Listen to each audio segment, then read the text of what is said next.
ABP news आपको रखे आगे। केंद्रीय मंत्रिमंडल के मेरे सहयोगी श्री हरदीप सिंह पुरी जी, दिल्ली के मुख्यमंत्री श्रीमान अरविंद केजरीवाल जी, डीएमआरसी के मैनेजिंग डायरेक्टर श्री मंगू सिंह जी, देश में चल रही मेट्रो परियोजनाओं के वरिष्ठ पदाधिकारीगण और मेरे प्यारे भाइयों और बहनों, मुझे आज से लगभग 3 साल पहले मेजेंटा लाइन के उद्घाटन का सौभाग्य मिला था। आज फिर इसी रूट पर देश की पहली पूरी तरह से ऑटोमेटेड मेट्रो, जिसको हम बोलचाल की भाषा में ड्राइवरलेस मेट्रो भी कहते हैं, इसका उद्घाटन करने का अवसर मिला। ये दिखाता है कि भारत कितनी तेजी से स्मार्ट सिस्टम की तरफ आगे बढ़ रहा है। आज नेशनल कॉमन मोबिलिटी कार्ड, इससे भी दिल्ली मेट्रो जुड़ रही है। पिछले साल अहमदाबाद से इसकी शुरुआत हुई थी। आज इसका विस्तार दिल्ली मेट्रो की एयरपोर्ट एक्सप्रेस लाइन में हो रहा है। आज का यह आयोजन अर्बन डेवलपमेंट को अर्बन रेडी और फ्यूचर रेडी करने का प्रयास है। साथियों, भविष्य की जरूरतों के लिए देश को आज तैयार करना, आज काम करना, ये गवर्नेंस का अहम दायित्व है। लेकिन कुछ दशक पहले से जब शहरीकरण, अर्बनाइजेशन का असर और अर्बनाइजेशन का भविष्य दोनों ही बिल्कुल साफ था, उस समय एक अलग ही रवैया देश ने देखा। भविष्य की जरूरतों को लेकर उतना ध्यान नहीं था, आधे अधूरे मन से काम होता था, भ्रम की स्थिति बनी रहती थी। उस समय तेजी से शहरीकरण हो रहा है, लेकिन इसके आफ्टर इफेक्ट से निपटने के लिए हमारे शहरों को उतनी तेजी से तैयार नहीं किया गया। परिणाम ये हुआ कि देश के बहुत से हिस्सों में शहरी इंफ्रास्ट्रक्चर की मांग और पूर्ति में बहुत ज्यादा अंतर आ गया। साथियों, इस सोच से अलग आधुनिक सोच ये कहती है, शहरीकरण को चुनौती न मानकर एक अवसर की तरह इस्तेमाल किया जाए।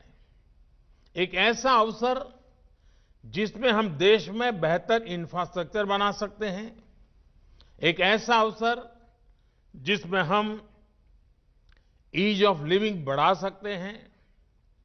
सोच का ये अंतर शहरीकरण के हर आयाम में दिखता है। देश में मेट्रो रेल का निर्माण भी इसका एक उदाहरण है। दिल्ली में ही मेट्रो की चर्चा बरसों तक चली, लेकिन पहली मेट्रो चली अटल जी के प्रयासों से। यहां तो मेट्रो सर्विस के इतने एक्सपर्ट्स इस कार्यक्रम में जुड़े हैं, वो भी इसे भलीभांति जानते हैं कि मेट्रो निर्माण की क्या स्थिति थी। साथियों, साल 2014 में जब हमारी सरकार बनी, उस समय सिर्फ 5 शहरों में मेट्रो रेल थी। आज 18 शहरों में मेट्रो रेल की सेवा है। वर्ष 2025 तक हम इसे 25 से ज्यादा शहरों तक विस्तार देने वाले हैं। साल 2014 में देश में सिर्फ 248 kilometre 248 kilometre metro line operation थी। आज ये करीब 3 गुनी यानी 700 किलोमीटर से ज्यादा है। वर्ष 2025 तक हम इसका विस्तार 1700 किलोमीटर 1700 किलोमीटर तक करने का प्रयास कर रहे हैं। साल 2014 में मेट्रो पर सवारी करने वालों की संख्या 17 लाख प्रतिदिन थी। अब ये संख्या 5 गुना बढ़ गई है। अब 85 लाख लोग हर दिन मेट्रो से सवारी करते हैं। याद रखिए, ये सिर्फ आंकड़े नहीं है, ये करोड़ों भारतीयों के जीवन में आ रही ईज ऑफ लिविंग के प्रमाण है। ये सिर्फ ईंट, पत्थर, कंक्रीट और लोहे से बने इंफ्रास्ट्रक्चर नहीं, बल्कि ये देश के नागरिकों, देश के मिडिल क्लास की आकांक्षा पूरा होने के साक्ष्य हैं। साथियों, आखिर ये परिवर्तन, ये बदलाव आया कैसे? ब्यूरोक्रेसी वही है, लोग वही हैं, फिर कैसे इतना तेज काम हुआ?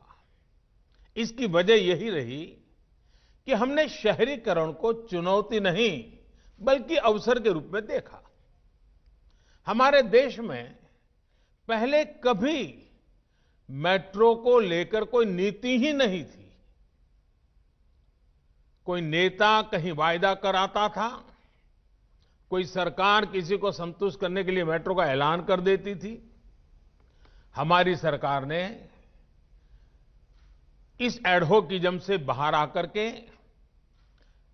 मेट्रो के संबंध में पॉलिसी भी बनाई और उसे चौतरफा रणनीति के साथ लागू भी किया। हमने जोर दिया स्थानीय मांग के हिसाब से काम करने पर। हमने जोर दिया स्थानीय मानकों को बढ़ावा देने पर। हमने जोर दिया मेक इन इंडिया के ज्यादा से ज्यादा विस्तार पर।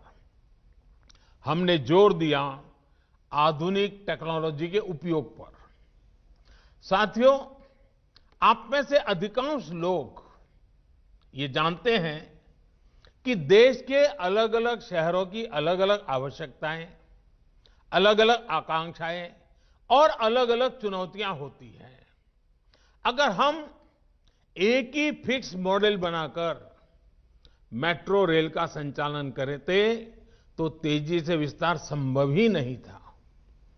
हमने ध्यान दिया कि मेट्रो का विस्तार, ट्रांसपोर्ट के आधुनिक तौर तरीकों का इस्तेमाल शहर के लोगों की जरूरतों और वहां की प्रोफेशनल लाइफस्टाइल के हिसाब से ही होना चाहिए। यही वजह है कि अलग अलग शहरों में अलग अलग तरह ही अलग अलग प्रकार की मेट्रो रेल पर काम हो रहा है। मैं आपको कुछ उदाहरण देता हूं। आरआरटीएस यानी regional rapid transit system, Delhi Meerut RRTS का शानदार मॉडल दिल्ली और मेरठ की दूरी को घटाकर 1 घंटे से भी कम कर देगा। मेट्रो लाइट उन शहरों में जहां यात्री संख्या कम है, वहां मेट्रो लाइट वर्जन पर काम हो रहा है। ये सामान्य मेट्रो की 40% लागत से ही तैयार हो जाती है। मेट्रो नियो, जिन शहरों में सवारियां और भी कम हैं, वहां पर मेट्रो नियो पर काम हो रहा है। ये सामान्य मेट्रो की 25% लागत से ही तैयार हो जाती है। इसी तरह है वाटर मेट्रो। ये भी आउट ऑफ द बॉक्स सोच का उदाहरण है। जिन शहरों में बड़ी वाटर बॉडी हैं, वहां के लिए अब वाटर मेट्रो पर काम किया जा रहा है। इससे शहरों को बेहतर कनेक्टिविटी के साथ ही उनके पास मौजूद द्वीपों के लोगों को लास्ट माइल कनेक्टिविटी का लाभ मिल सकेगा। कोची में यह काम तेजी से चल रहा है। और साथियों, हमें यह भी ध्यान रखना है कि मेट्रो आज सिर्फ सुविधा संपन्न पब्लिक ट्रांसपोर्ट का माध्यम भर नहीं है, ये प्रदूषण कम करने का भी बहुत बड़ा जरिया है। मेट्रो नेटवर्क के कारण सड़क से हजारों वाहन कम हुए हैं, जो प्रदूषण का और जाम का कारण बनते थे। साथियों, मेट्रो सर्विसेज के विस्तार के लिए मेक इन इंडिया भी उतना ही महत्वपूर्ण है। मेक इन इंडिया से लागत कम होती है, विदेशी मुद्रा बचती है और देश में ही लोगों को ज्यादा से ज्यादा रोजगार मिलता है। रोलिंग स्टॉक के मानकीकरण से जहां भारतीय मैन्युफैक्चरर्स को फायदा हुआ है, वहीं हर कोच की लागत अब 12 करोड़ से घटकर 8 करोड़ पहुंच गई है। साथियों, आज 4 बड़ी कंपनियां देश में ही मेट्रो कोच का निर्माण कर रही हैं। दर्जनों कंपनियां मेट्रो कंपोनेंट्स के निर्माण में जुटी हैं। इससे मेक इन इंडिया के साथ ही आत्मनिर्भर भारत के अभियान को मदद मिल रही है। साथियों, आधुनिक से आधुनिक तकनीक का इस्तेमाल ये समय की मांग है। अभी मुझे बिना ड्राइवर के चलने वाली मेट्रो रेल का उद्घाटन करने का अवसर मिला है। आज इस उपलब्धि के साथ ही हमारा देश दुनिया के उन चुनिंदा देशों में शामिल हो गया है जहां इस तरह की सुविधा है।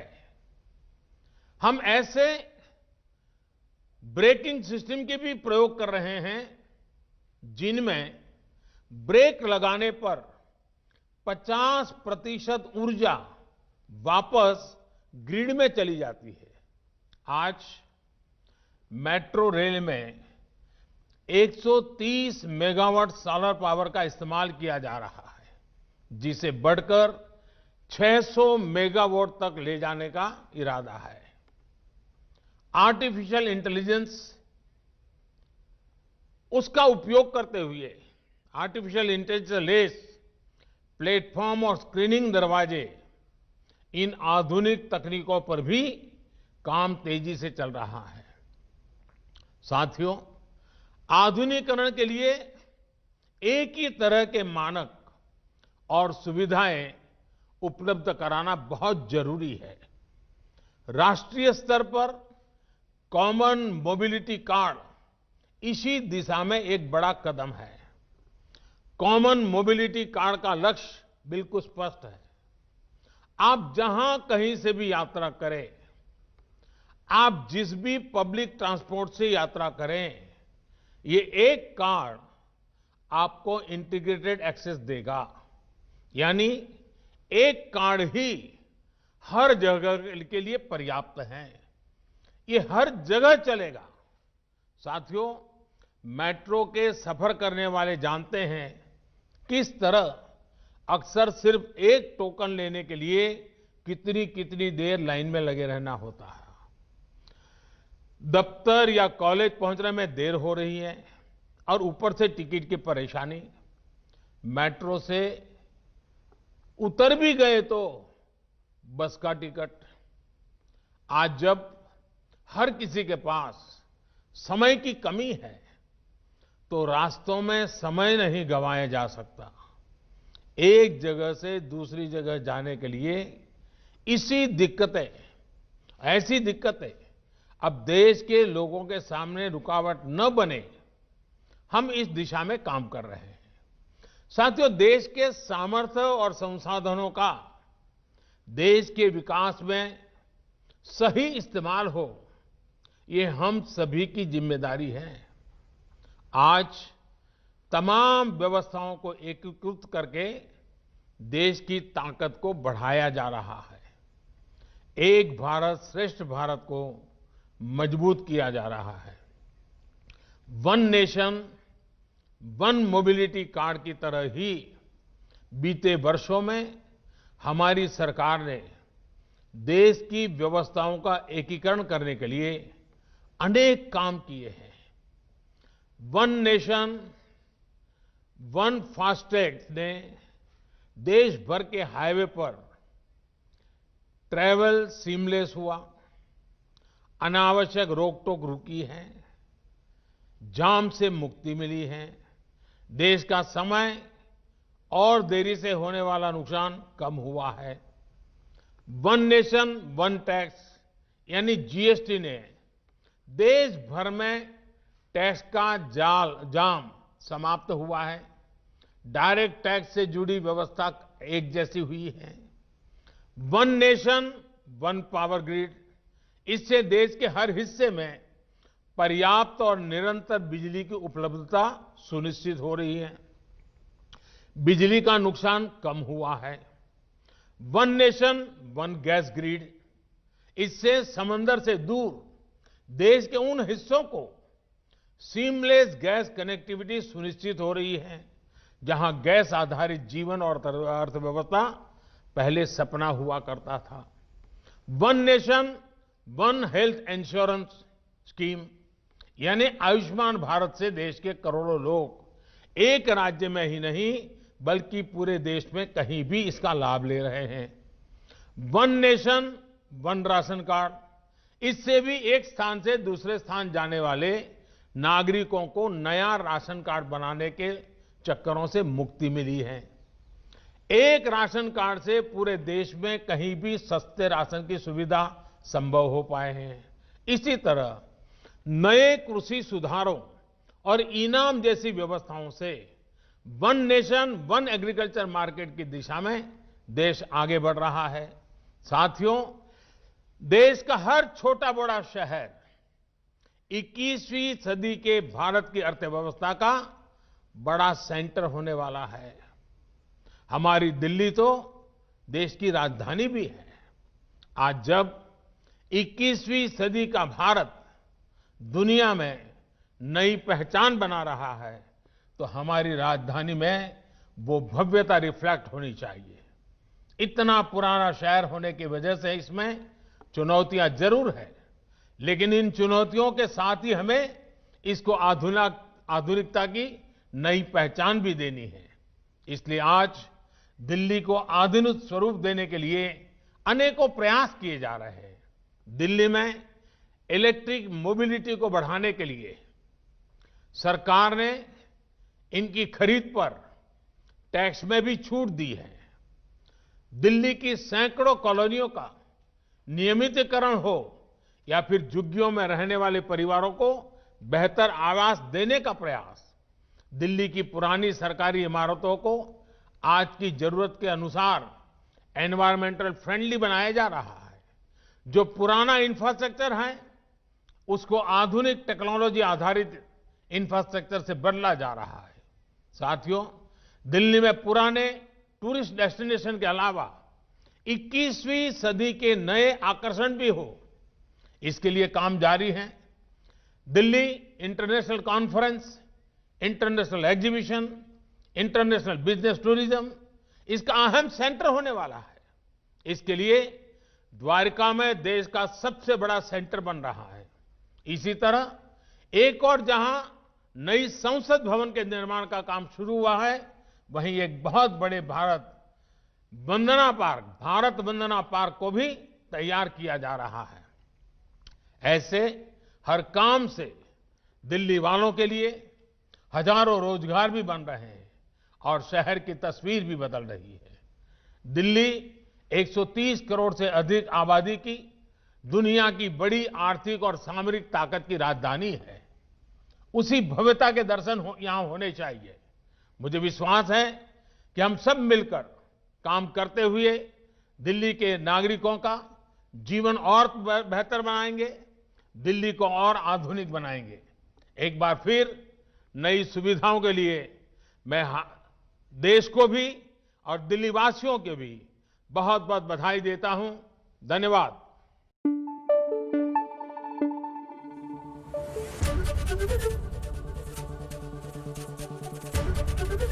एबीपी न्यूज आपको रखे आगे।